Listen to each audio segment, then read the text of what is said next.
all the memory of rainy afternoons, swingy Harlem tunes, motor trips and burning lips and burning toast and prunes.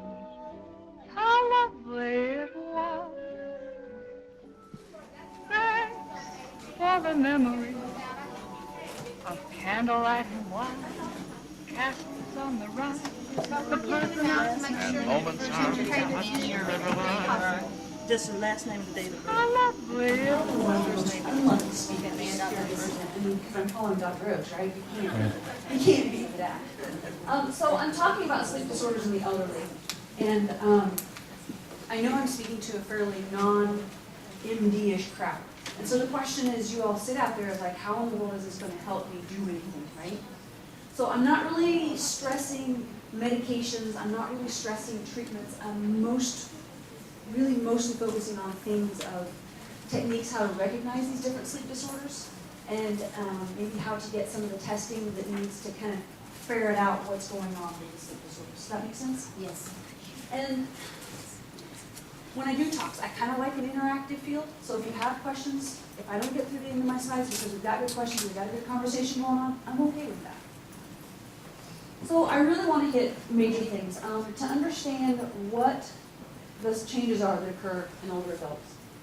And then identify the most common sleep disorders and how these impact quality of life. Because really, as we work with older adults, quality of life is really where it's at, right? You don't want to be treating something and not having a good quality as your outcome. And then I want to understand the importance of preventing sleep disorders, those that we can prevent. And then help you all develop some tools for identifying sleep disorders, because I know that you're going to be communicating with the physicians you work with, and maybe be in that little buzz in the ear of the doctor saying, hey, I really think it's this other thing, and maybe they don't need this medicine, right? So,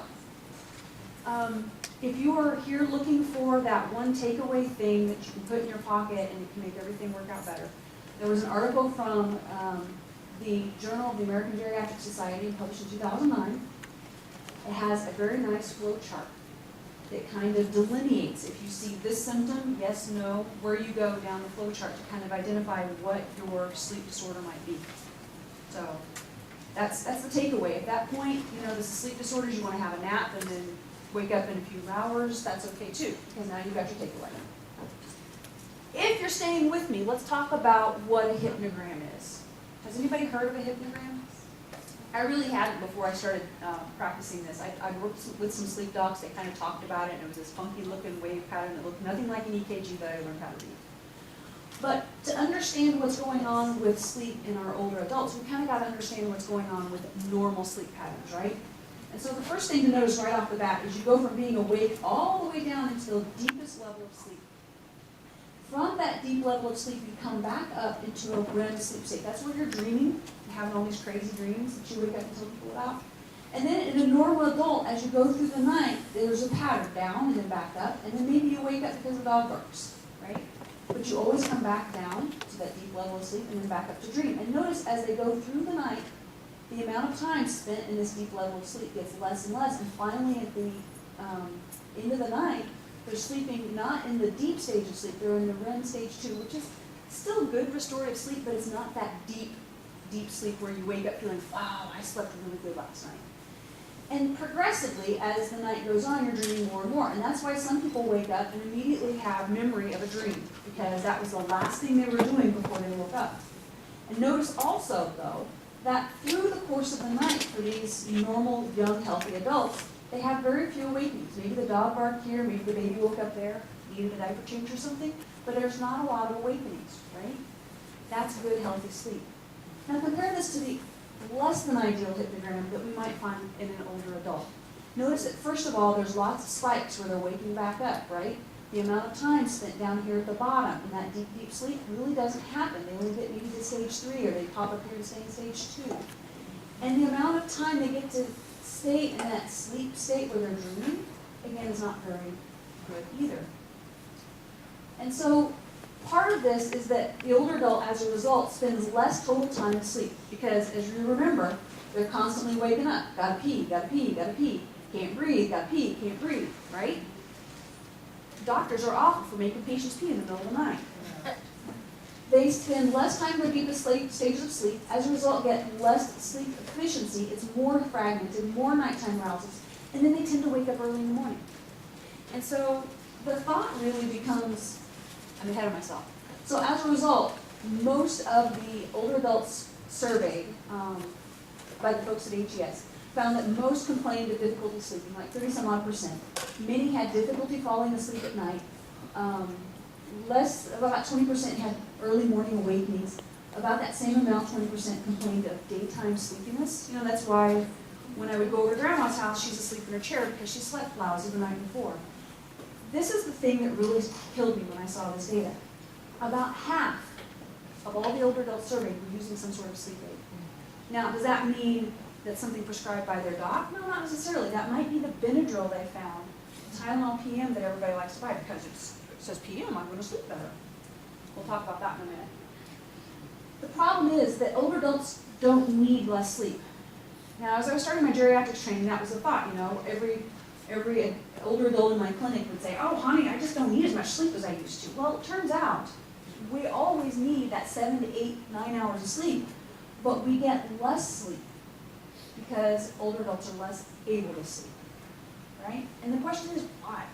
Why are they less able to sleep? Well, there's a lot of things to explain that.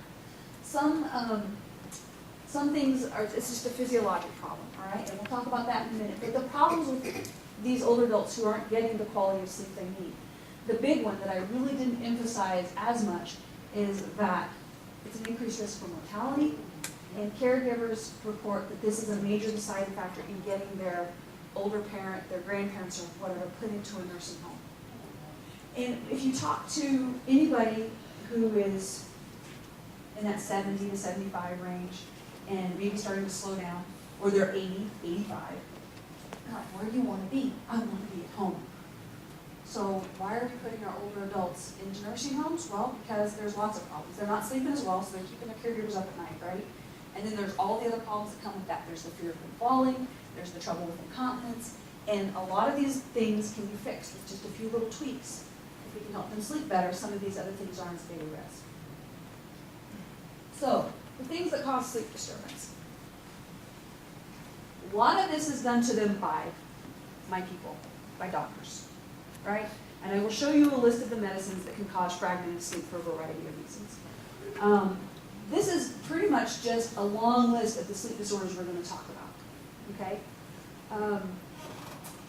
And before we even start talking about the actual sleep disorders, I want to talk about these first, because these are the ones that are easiest to fix, right off the bat. So the comorbidities iatrogenia. As people age and as they get that laundry list of medical problems, these medical problems also contribute to their difficulty sleeping. CHF, you have trouble breathing with your COPD, you develop depression, you have the hypertension, the vascular disease, all of these things come together and you don't sleep as well. For some reasons, it's because you're taking the extra medications. Another reason is the physiology of the disease process itself that prevents you from sleeping well. I hate this slide and I love this slide at the same time. When I was building this slide, I split it into two separate columns. You know, you kind of figure out what goes together here. And what I found out is I put all the medications, the things I would prescribe in one column, because they go together. And then I had the other column in my mind as the stuff that patients may take themselves that I may not know about because they're not telling me about. And as I typed the medications list, as I added more and more, you know, the list gets longer and longer, so the font automatically becomes smaller and smaller. And so I'm looking at this and I'm like, good grief, the disparity between the size of these two fonts, and I was like, holy cow, look at the number of medications that I might be prescribing to my patients that cause them difficulty sleeping. And it's kind of an eye-opener for me to think about that. And so now I really have to think about the medications. I mean, top 4 right there. Thyroid hormones, if you don't get enough of them, you can't sleep. If you don't have, or if you have too much of them, you can't sleep. So, but really the top 4 are huge things that I'm prescribing every day. Blood pressure treatment, diuretics for heart failure, and I'm keeping these poor guys awake. Now, granted, some of it they're doing themselves, right? Well, I have to have my gin and tonic before bed. Yes, it's a habit, but also too much alcohol prevents you from sleeping. That soda they have while they're sitting there watching their reruns of Gunsmoke right before bed, that caffeine's going to come blowing through them. Maybe that hot third pot of coffee they have at 2 o'clock in the afternoon. Smoky, A lot of people take decongestants. They take Benadryl and think that's going to help them sleep, which actually for older adults it does the opposite. There's herbal remedies, and then we're back down here to the Sudafeds and the things like that. People take cedar season, middle of the summer when it's rained for an entire month. They're going to be taking these medications and then wondering why they can't sleep. So we're talking about insomnia now, right? So my first case, now these, unfortunately, I'm not a Dr. Oaks. I don't have any lovely stories to tell. I did make up my cases, but these are cases loosely based on things I've seen in clinic and conversations I've had with patients. So this first case is a 78-year-old lady who comes into clinic. She's got a past medical history of hypertension, diabetes, and hypothyroidism. She's had trouble falling asleep for years and occasionally has difficulty staying asleep. So what would be my differential diagnosis, and how would I begin treating this patient? Anybody want to give me a shout out? What are the things I need to think about as I start pondering this lady's difficulty sleeping? When is she taking all these meds? Right? When is she taking the medicine? Look at all of her disease processes. But she's also had problems falling asleep for years, and now she's having trouble staying asleep. So that sometimes screams depression, right? And so how would I begin treating this patient? I would sit down and I would talk to her, right? That's the very first thing. Wow. Well, I know, crazy idea, isn't it? So insomnia is actually a diagnosable criteria. The psychiatry, DSM, whatever number we're on, I think it's 5 now, has specific criteria to how to diagnose insomnia. And it's basically an inability to initiate or maintain sleep that causes impairment in daytime functioning, with subjective complaints of non-restorative sleep. But notice, here's the catch. It has to be at least 3 nights a week, and it has to be present for at least 3 months. So, last weekend when I had trouble sleeping, it was not diagnostic for insomnia. It was, I had trouble sleeping. However, if this goes on for 3 months, and it's 3 times a week, I've got a problem. And a lot of older adults do.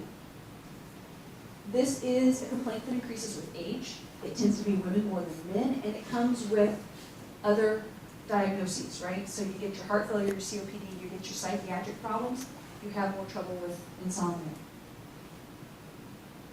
Treating insomnia is kind of a multi-layered approach. You want to improve sleep hygiene, address the medications, and then behavioral therapies.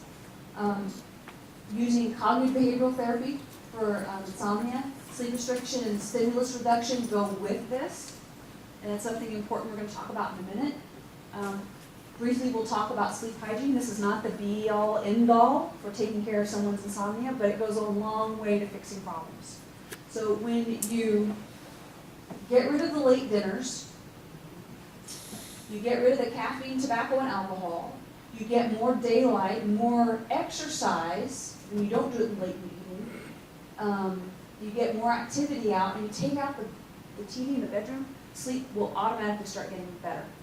And as I think about my grandmother, I think about my grandmother a lot in talks like this, because Grandma tended to nap a lot in the afternoon.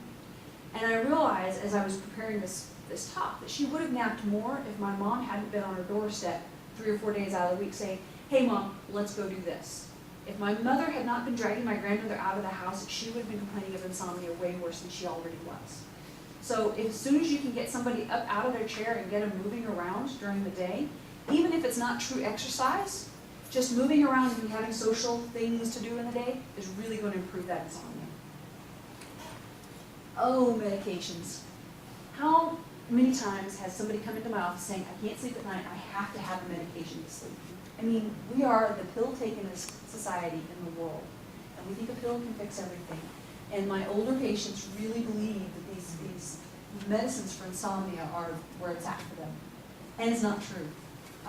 I have noticed a little asterisk here by this and a little asterisk here by that, and it's because these 2 particular drug groups showed up in a study that was done here a few years ago. But these are bad, because the benzos, this is like the Xanax, the Valium, the temazepam, those things, not good for older adults because it affects the brain. These non-benzo sleep aids help with sleep onset and maintenance, but they're only for short-term use. The PDR or whatever that sheet the meds come with that everybody loves to read but nobody understands. That long sheet says this medication is really only designed to be used about 55 times. 55 nights. After that, you should be over your sleep trouble. So the person who needs like the Zolpidem, the Ambien, the stuff like that, is somebody who has a very short-term problem with sleeping, right? Maybe they got hospitalized and now their sleep cycle's all wonky. Give it to them for a week or two so they can get things fixed. This Ramelteon is, I can't think of the brand name off the top of my head, but it is a melatonin-like substance, so it's not as bad as these two guys. Now, the study I was talking about for the benzos was published in the British Medical Journal mid-year last year. I found it as in the journal club section of the Annals of Internal Medicine.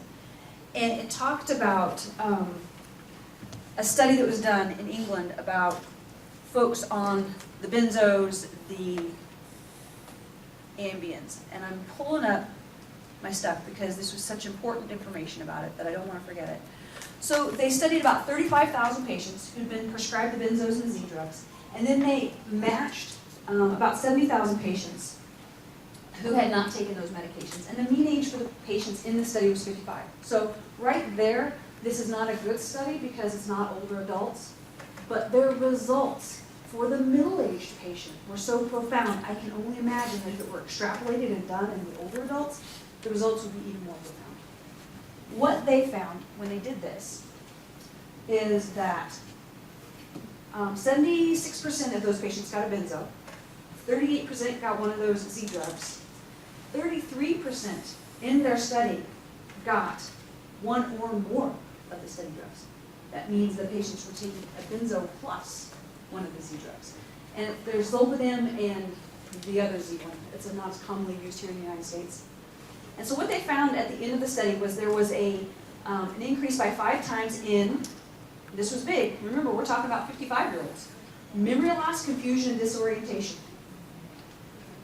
And a fairly young adult. There was a 3 times increase in dizziness, loss of balance, or falls. What do we worry about in our older adults? Loss of balance, falls. And so you're seeing a 3x increase in 55-year-olds. What would this do to a 75-year-old or an 80-year-old? And then 4 times increase in morning sedation or hangover. And here was the kicker.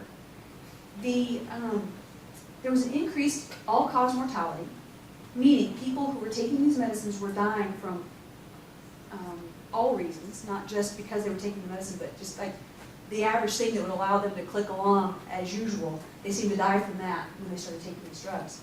And the number needed to harm was 25, meaning that if you have an increase in all-cause mortality, you only had to treat 25 people to see one person get hurt. How many people's in this room right now? A little less than 25, but I mean seriously, you only have to write 25 prescriptions to see one of your patients get harmed with these drugs. That was kind of a game changer for me. I don't know that I'm going to be so easy continuing my little old ladies with their benzos that were started in 1962. I'm going to be working a whole lot harder from this point on getting those little ladies off that medicine. So the best treatment for insomnia, very short-term medication. Because when you go into the cognitive behavioral therapy, this is really where it's at to treat insomnia. They're going to be working on sleep hygiene. They're going to be working on sleep restriction and sleep cycle consolidation, which means they're going to sleep worse for about a week or two while they're getting all of these changes and new habits built than they did before. And they're going to be mad at you. So a little bit of medicine to get them off over that hump probably will prevent us from being hated. Does that make sense? You guys have any questions about insomnia? Other than it's really rotten. Yeah, my son did a study, or they did the whatever the name of the history of the gram. Yeah. And they saw that he wakes every 60 seconds, all through the night, and he's been doing this for years. Did they tell him why he wakes up? They don't know. That's what they told him. Interestingly, that kind of leads into the next topic. Okay. Because sleep apnea can cause those kind of awakenings. He does use the, CPAP? but he can't sleep, and so he watches the clock while he uses it for about 2 or 3 hours, and then he takes it off and tries to go to sleep. Poor guy. Yeah. That's terrible. So sleep apnea is another part of this picture with our little old lady up there. She was having trouble sleeping for years, and now she's having more and more trouble staying asleep. Might be something to consider for her too.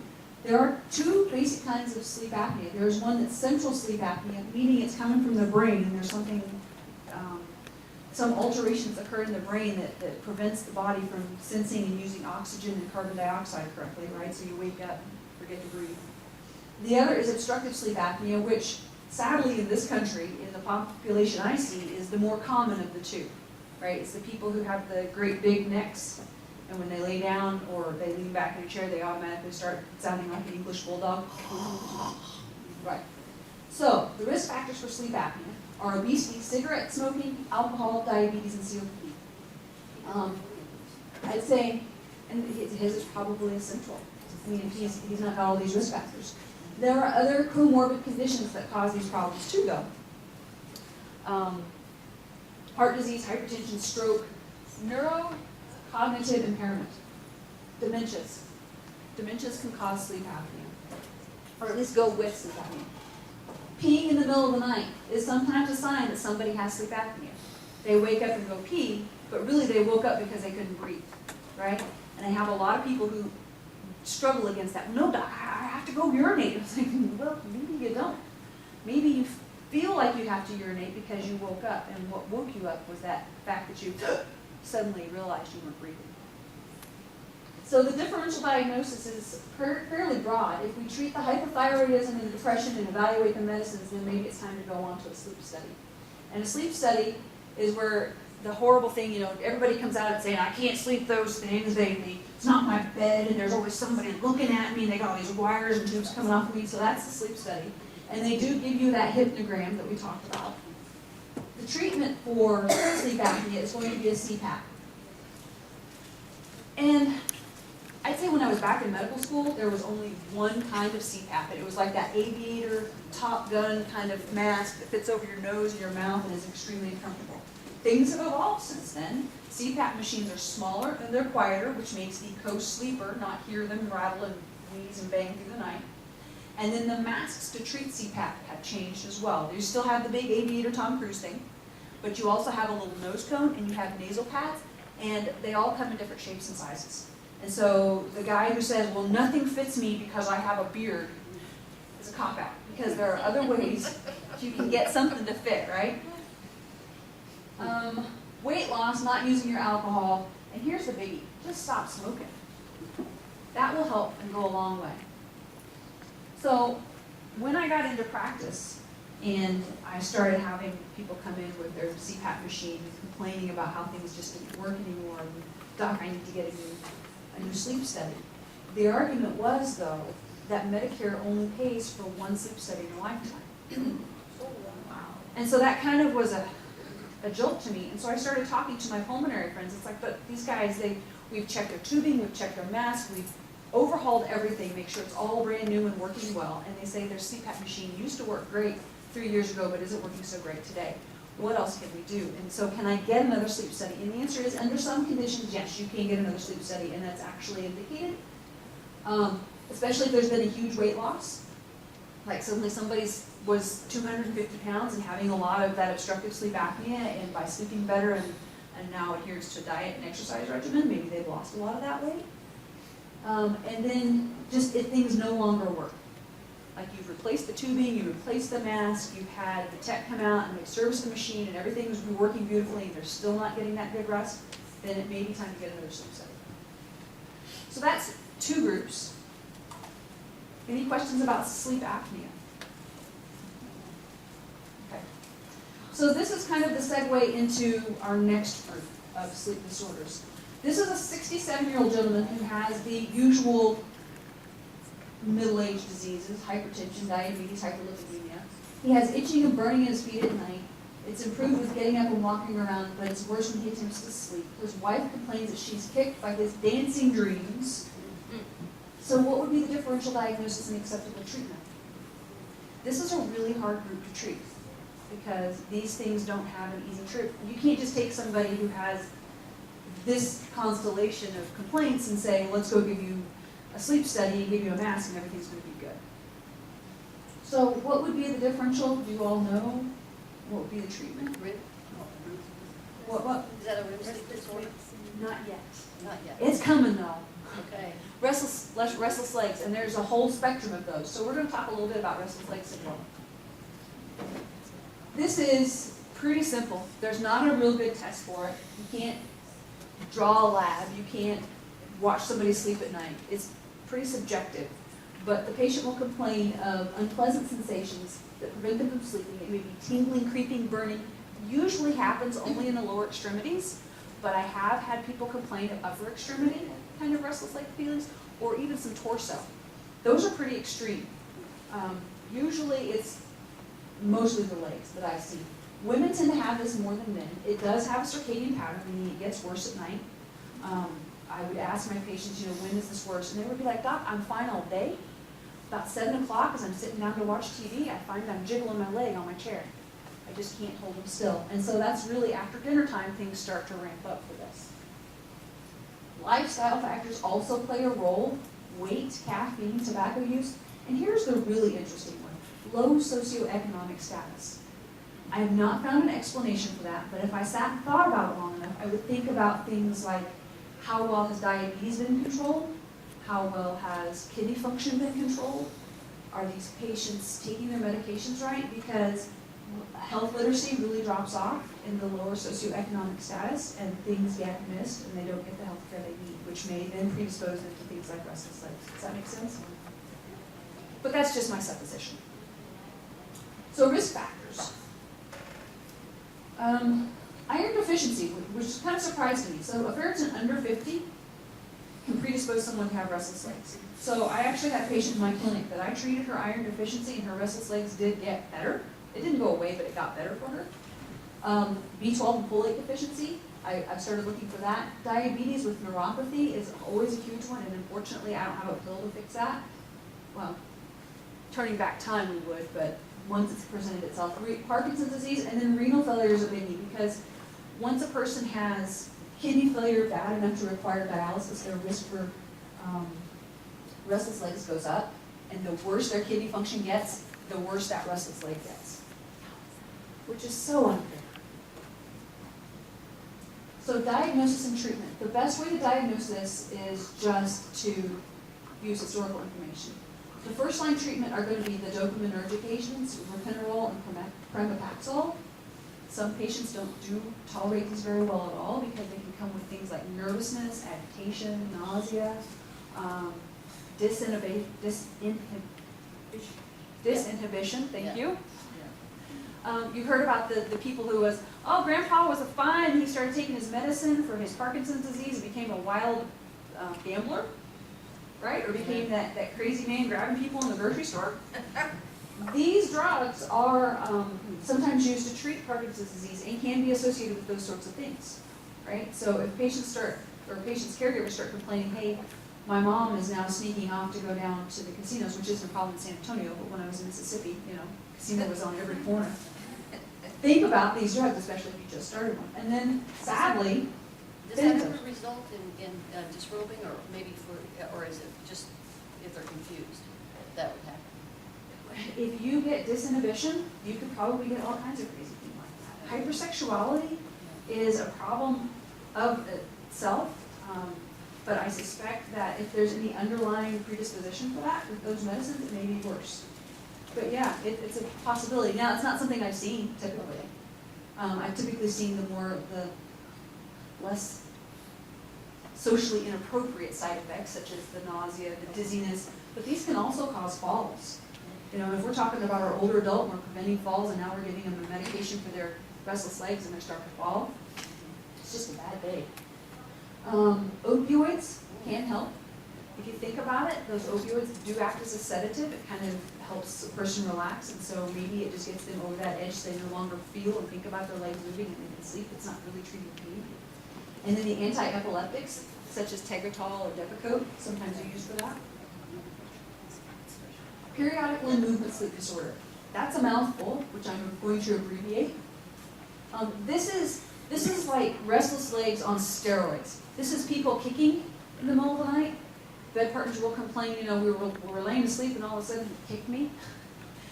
And it's not like a person can control this. This is completely involuntarily mediated muscular thing going on. right? They know they're doing it, they can feel themselves doing it, that will wake them up, but they can't stop it. It does cause brief awakenings and arousals.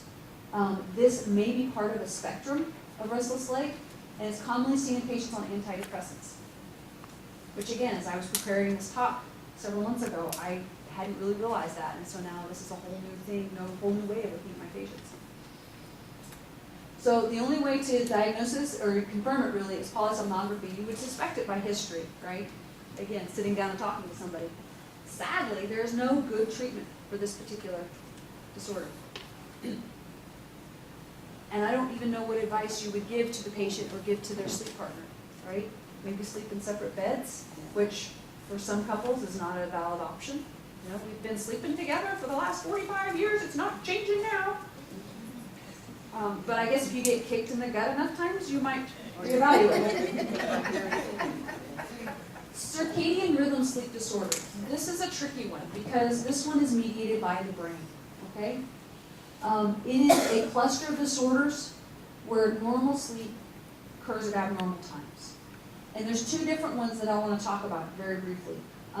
Advanced sleep phase disorder. This is, I go to bed early and I wake up early. So this is the older adult who tends to go to bed maybe at 6:30, 7 o'clock at night, and is up at 3 o'clock in the morning, ready to go. And wondering why in the world everybody's still asleep.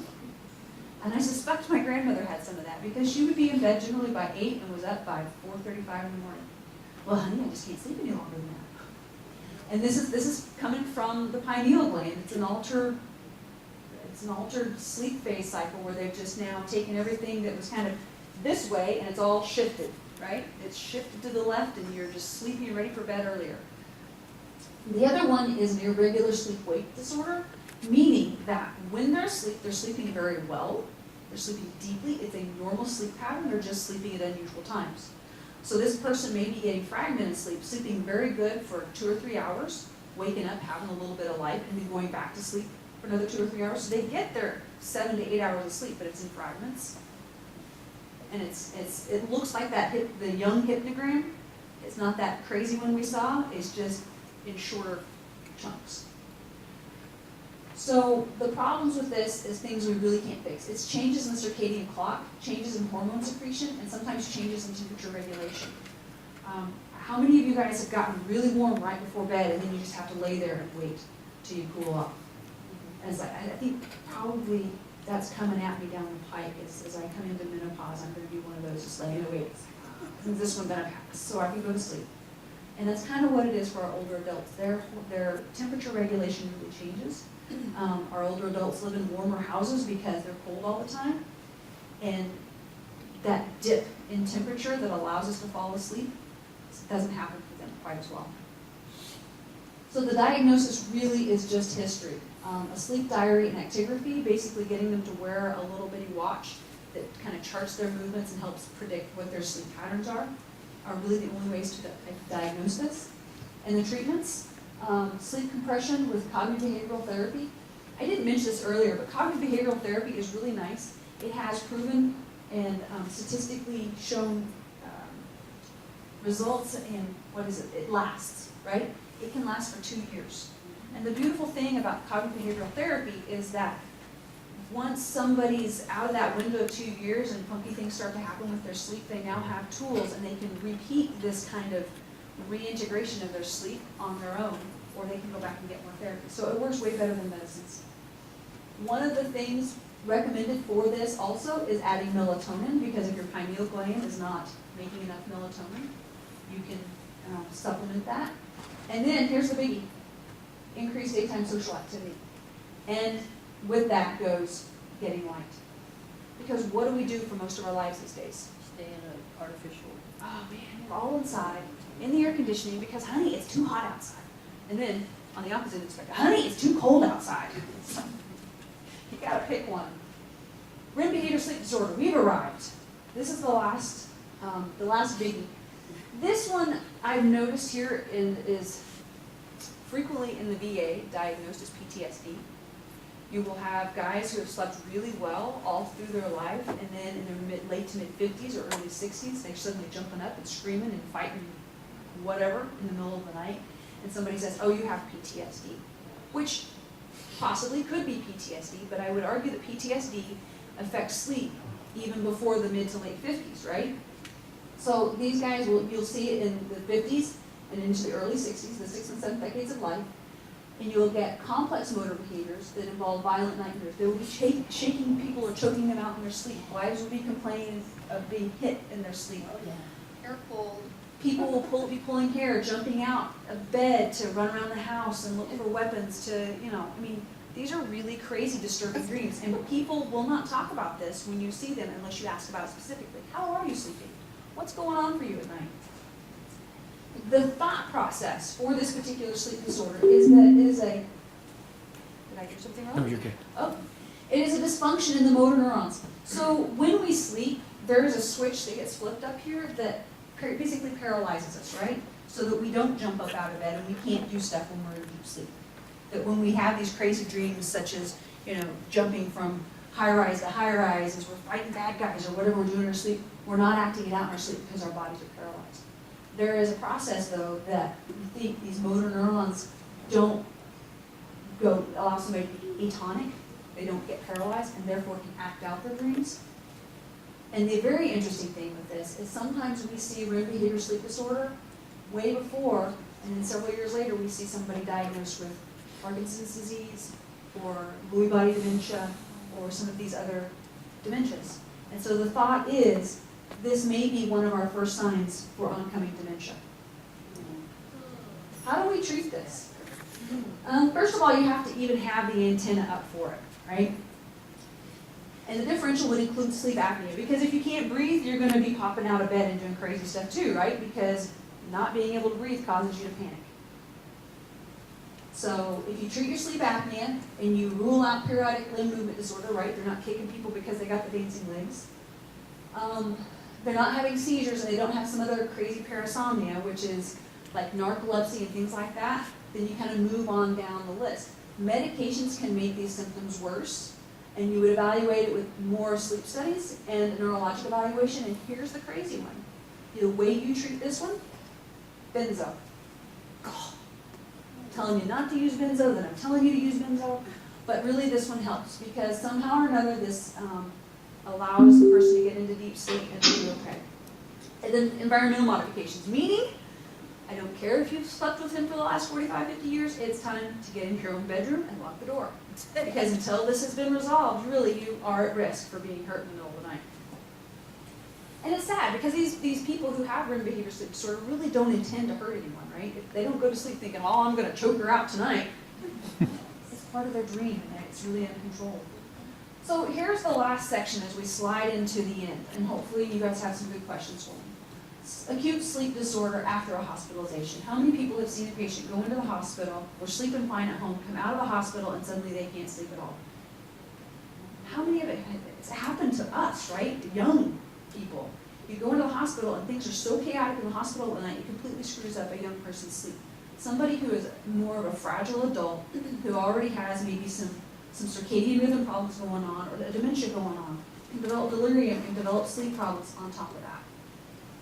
So, the problem with these is you come out of the hospital and you're not sleeping real well, and everybody wants to give them medicine. And unfortunately, once you have the sleep disorder from being hospitalized, a medicine's not going to do as much. So our best bet is to use non-pharmacologic interventions in the hospital and non-pharmacologic intervention in the home to help things get back on an even keel and prevent from happening in the first place.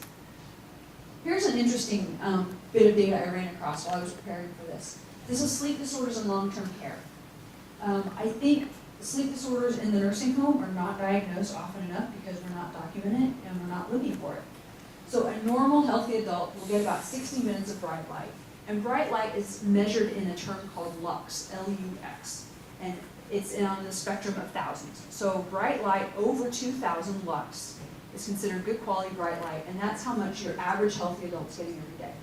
That's my walk from my car into the building and back out to my car after this, wandering around at the grocery store, coming out into the parking lot, right? An older adult with dementia who's living in the home may only get 30 minutes of that bright light a day. They've got dementia. You don't want them going out of the house because who knows where they're going to end up. They could end up in Albuquerque, right? So these poor folks are kept inside. Now, if you think about that, and think about the patient who has dementia and is now in a long-term care setting, in a nursing home, they get less than 10 minutes. And the bright light they get isn't even at that 2,000 lux amount, it's usually less than 1,000. And so that 10 minutes is probably accumulation of sitting next to a window maybe for 5 minutes at lunch and another 3 or 4 minutes during activities of bingo. They're not really getting outside. So if we depend on the bright light to help regulate our sleep, think about our older adults who are in nursing homes who are not getting enough bright light and are sitting in front of a TV in their Jerry chair falling asleep. I mean, we're doing all kinds of the wrong things for our older adults who are in the nursing home and wanting them to sleep at night. So they don't get enough sunlight, they're napping, sedentary, and then, to add insult to injury, they got the wild nights in the nursing home. You know, the nurses are starting to check blood pressures at 4 a.m. and people are being asked if they've pooped all day. I mean, who poops at 3 o'clock in the morning? As an intern, I got more calls about somebody who had pooped at 3 a.m. It was crazy. And so these nighttime sleep difficulties, you know, the nurses go in the room to check things because the call light's been pulled and they find their older adult hasn't been sleeping, but it never gets documented, so the physician never gets notified. And so we can never make the appropriate interventions. So in summary, how much time we got left? Oh my gosh. Am I really only 30 minutes into this? You guys are going to have some good questions for this talk. So in summary, the quality of life based on sleep is really hugely impacted. If you're not sleeping good, your life is miserable. And this is true for young adults, and this is especially true for older adults. And so if they're getting fragmented sleep, their quality of life is bad, and their risk of dying goes up, and the risk of going to a nursing home goes up as well. There are changes in physiology that can impact sleep, but as a result, it is not fair to an older adult to just say, they don't need as much sleep anymore, I'm not going to worry about it. Polysomnography can be used to diagnose sleep apnea and periodic limb movement disorder. It can also be used to document REM behavior sleep disorder, the wild things that happen at night. Benzos are never a good idea for sleep or for anything else. What's that? Say unless you have. Unless you have REM behavior sleep disorder, And right? then you have to use them carefully with people that are older. And even then, you have to use your benzos carefully for your people that are older. Right. And then the plug for things that never get used, cognitive behavioral therapy is great for treating sleep disorders. It's fantastic. It's sustainable. There's no prescription required. There's no hangover in the morning. There's no increase in all-cause mortality. People do pretty well with it. So we can talk about these cases that I have here at the end, or you guys can cover me with questions. How do you want to go with this? Okay. So let's talk about these ladies. So I've got a 78-year-old, well, they're not all ladies. Not all old people are ladies, right? I've got a lot of cute little old men. So this is a little lady who has a history of hypertension. She had a stroke. She's got some residual stuff left after the stroke. She moved from her home into an assisted living after she had multiple falls at home, and her family got worried. She came into the clinic with a complaint of not able to sleep and wants a refill of the Valium she found when she moved. She didn't even know she had this stuff, and then she moved and found it in the back of the cabinet. I was like, 78. this stuff is great. Doctor, can I have more of this? So how do we approach the case? Sit down and have a conversation, right? So the differential for her complaint, though. I mean, there's so many things going on here, right? With every older adult, there's always seems to be like this, it's an onion, where we're peeling. So when I was thinking about this, like the differential, well, she's had the history of high blood pressure, she's had the stroke, the residual impairments. So there's the physiologic problems going on. Oh, hey, she's just moved. She's in a whole new environment. Yeah, that's very Total change in her social situation, so there's a reason not to sleep. Yeah. And then, multiple falls, she's already falling, and now she's got that Valium and she's taking I was that. going to say, that's probably what's been making her fall. Maybe. So the differential, it could be just the change in environment, it could be legitimate insomnia, but I don't give you any information that it's been going on that long, right? It could be the comorbidities with all the other medical problems going on. She could have sleep apnea. Does she have any unresolved issues? She may have unresolved psychological issues Or spiritual? or spiritual issues. Oh my goodness, she's suddenly become a palliative care case. Call in Dr. Oaks. So the proposed treatment, again, I think the best treatment for her, yes ma'am? I'd also look at her blood pressure. You know, before it was high, she had hypertension, but now it may be low. Maybe she's not taking her medications correctly. Could be. Medications. You're so right. So her blood pressure may be an issue. She may be, or even worse, she may be taking them correctly 3 days out of the week and not taking them at all the other 4. Which, I mean, that kind of blood pressure swing, that makes anybody a little bit goofy, doesn't it? So the proposed treatment, after I sat down and had a really good long talk with her, and I investigated her psychosocial history, and we talked about maybe, I'm a doctor of spiritual stuff, I would also see if I could get her a sleep study, if it seemed like it was relevant. Would I give her a benzo? No. Would I ask her if she's using Benadryl to sleep at night? Yes. Would I take that away from her and throw it away immediately? Yes. No Benadryl. Yes, ma'am. Confiscate the value. And come up, the bottle's empty. Oh, that's I mean, right. she's already finished it for me. I don't have to worry about that. Bless her little heart. Case number 2. I've got an 80-year-old fellow who has a history of COPD and heart disease who comes in because his sweet little wife has said, I'm done, we're going to the doctor, you're having nightmares. Now, she's been smart and just moved to another room to sleep, but she's awakened several times a week by shouting and thumping and banging from his bedroom. So, after she's ruled out that they have an intruder in the home, she's now concerned that he's getting up and banging around. So what could be the differential diagnosis? I'm hearing mumbling. Is it rheumatism? It could be REM behavior sleep disorder. It could be what? Yeah. So it's easy to jump to REM behavior sleep disorder, but I tell you what, sleep apnea can also cause people to jump out of bed, and he's disoriented now because his oxygen's low and he's banging into dressers and stuff. But yeah, I'd be asking her questions. Do you feel safe at home? Has he ever come into your bedroom?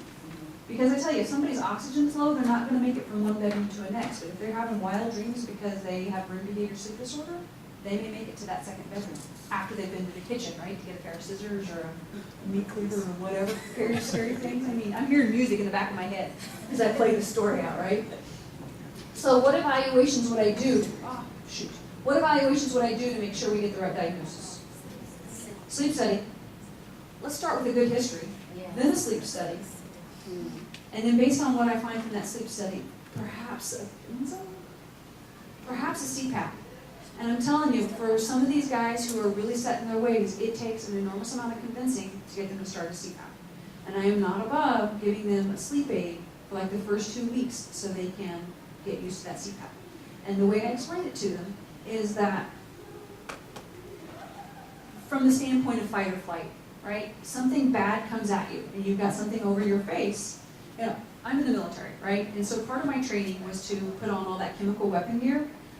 I'm not claustrophobic, I thought. I put on that chemical weapons gear, and I'm telling you what, I was like a crazy cat, just trying to peel things off and get away from it and run as fast as I could, which is hard to do when you got your chemical weapons gear around your ankles.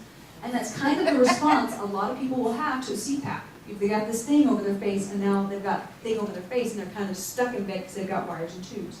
So if I give them a sleep aid that they can take 15 to 20 minutes before they put all that on, and then they've got the chemical that causes them to fall asleep. Suddenly they don't have that fight or flight response, and they can acclimate to the equipment better, so that 2 weeks, 10 days after they've gotten that machine, it's suddenly no longer a scary thing, because they've now had a chance to realize they wake up feeling better. Does that make sense? So people who actually use the CPAP and get that good morning feeling afterwards of waking up feeling refreshed and feel better are more likely to use the machine consistently. And that sounds like one of the problems your son's having, is that he just has never acclimated to it. Yeah, He fights it every night. Yeah. So we're going to give this guy Dr. a... Harris, Ma'am. what medication would you give them Oh, to help them acclimate? Don't ask me that. Benadryl. No. Actually, for such a short term, and I would make sure that I was very clear that this was for a short 10-day course, 14-day course only, I might give one of the Z drugs. I might give Zolpidem or Ambien, right? And I would give it at the lowest possible dose, because there are a lot of people who don't metabolize that well, we found, and will wake up hungover and do crazy stuff in the mornings afterwards. So I would start somebody on the very lowest dose, and might even suggest they cut that in half, just so they could get that that sleepy feeling, so they wouldn't fight the mask. Does that make sense? And then I wouldn't give a refill.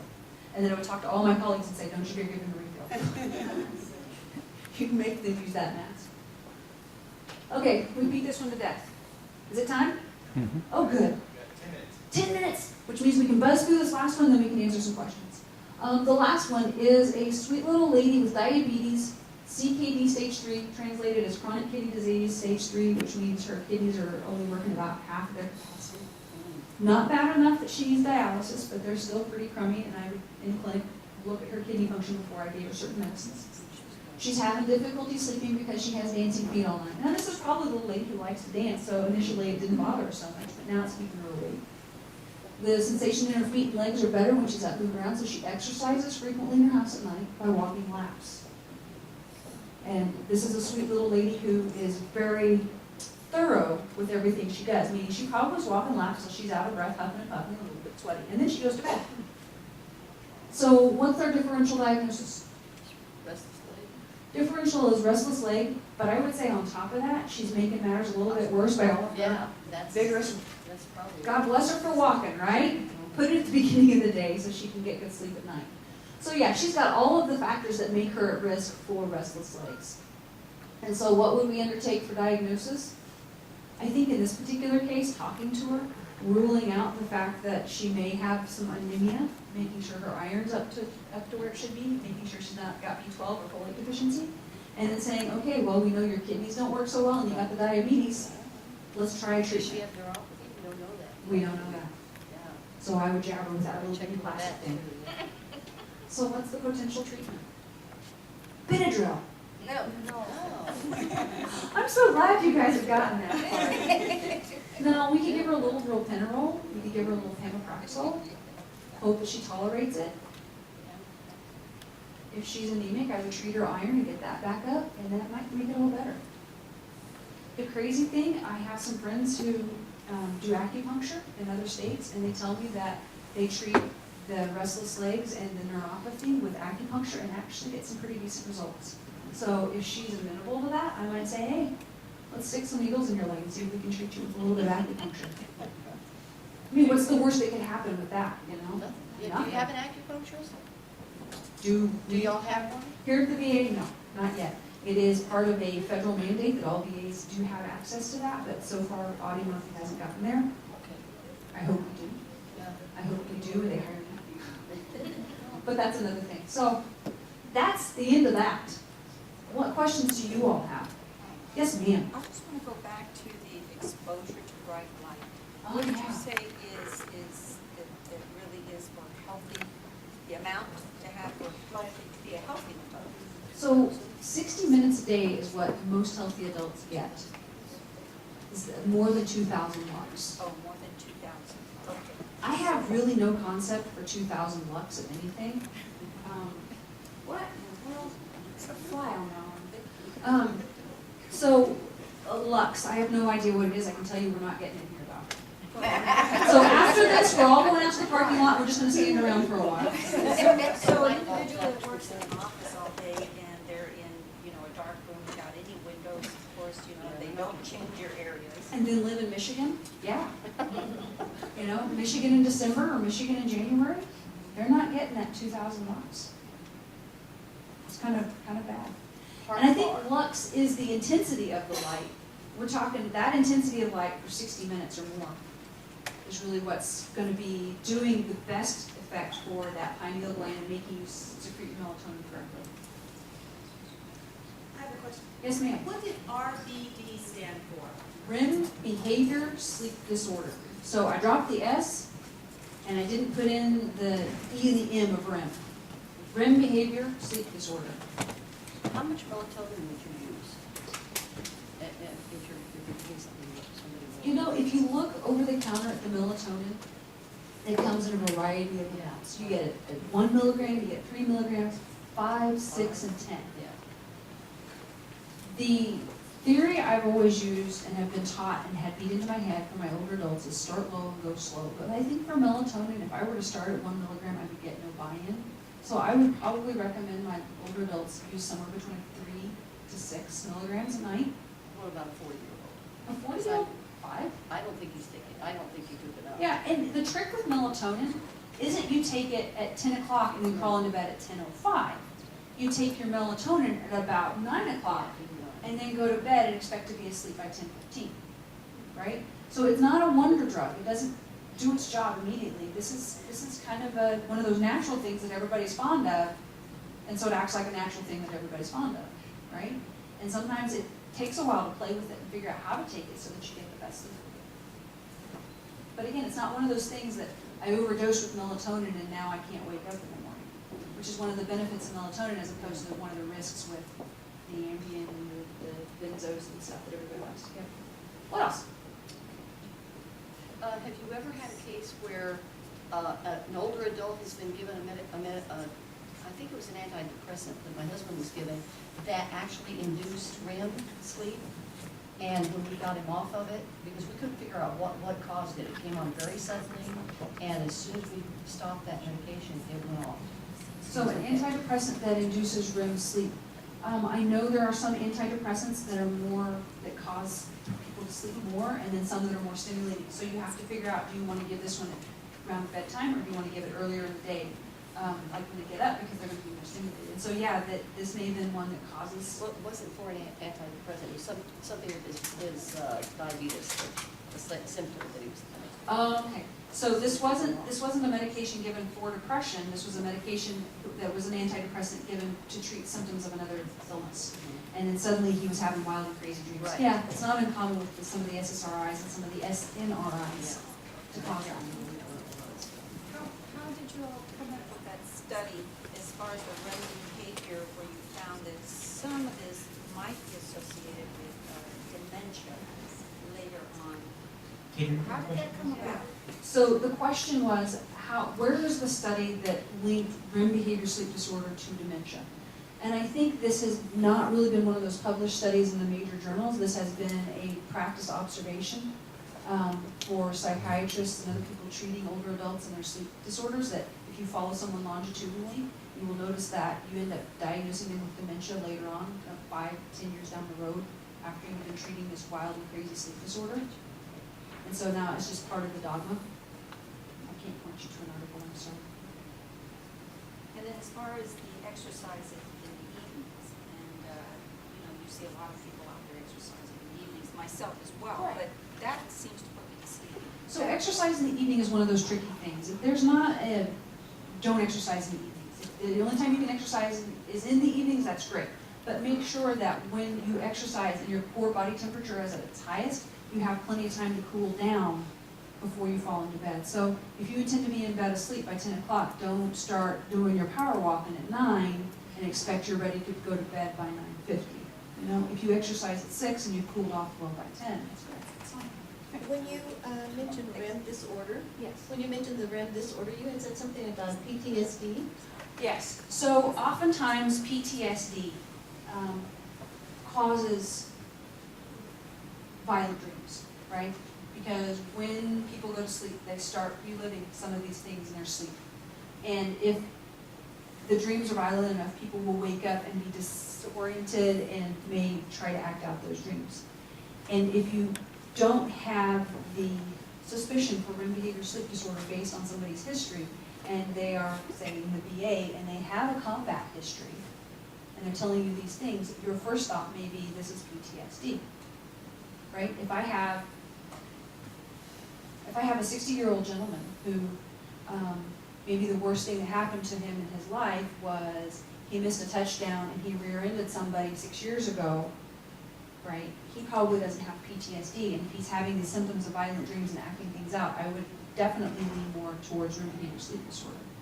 But if I have a gentleman who's 65 and he spent 3 tours in Vietnam and he's acting out dreams, and he tells me that in the past he's had trouble with feeling needing to feel isolated to feel safe, and he's had trouble forming attachments, and now he's acting out his crazy dreams. I've got 2 possible things I need to work up. I need to figure out if he has PTSD, and I need to figure out if he has REM behavior sleep disorder, and how those 2 go together.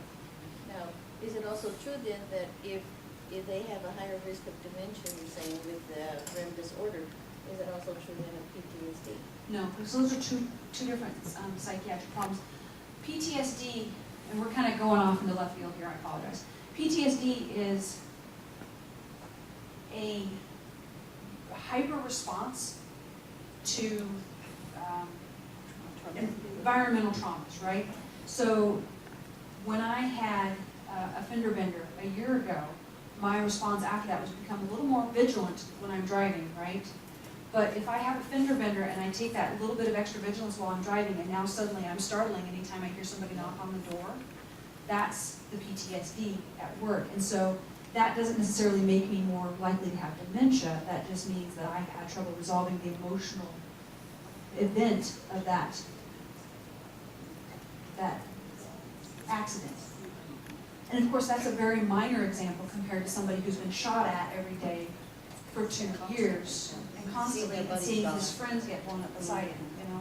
That doesn't necessarily make you prone to dementia. It just is a very terrible psychological baggage that you have to work through. Does that answer your question? I'm getting the hatchet from the back, so if anybody else has any questions, I would be happy to entertain them, but I don't think Mr. Zapata's going to let me go on any further. Swingy Harlem tune. Thank you all very much. Motor Happy Friday. Okay, we're going to take a 15-minute break. Thanks for the memory of candlelight and wine, castles on the Rhine, the Parthenon, and moments on the Hudson River line.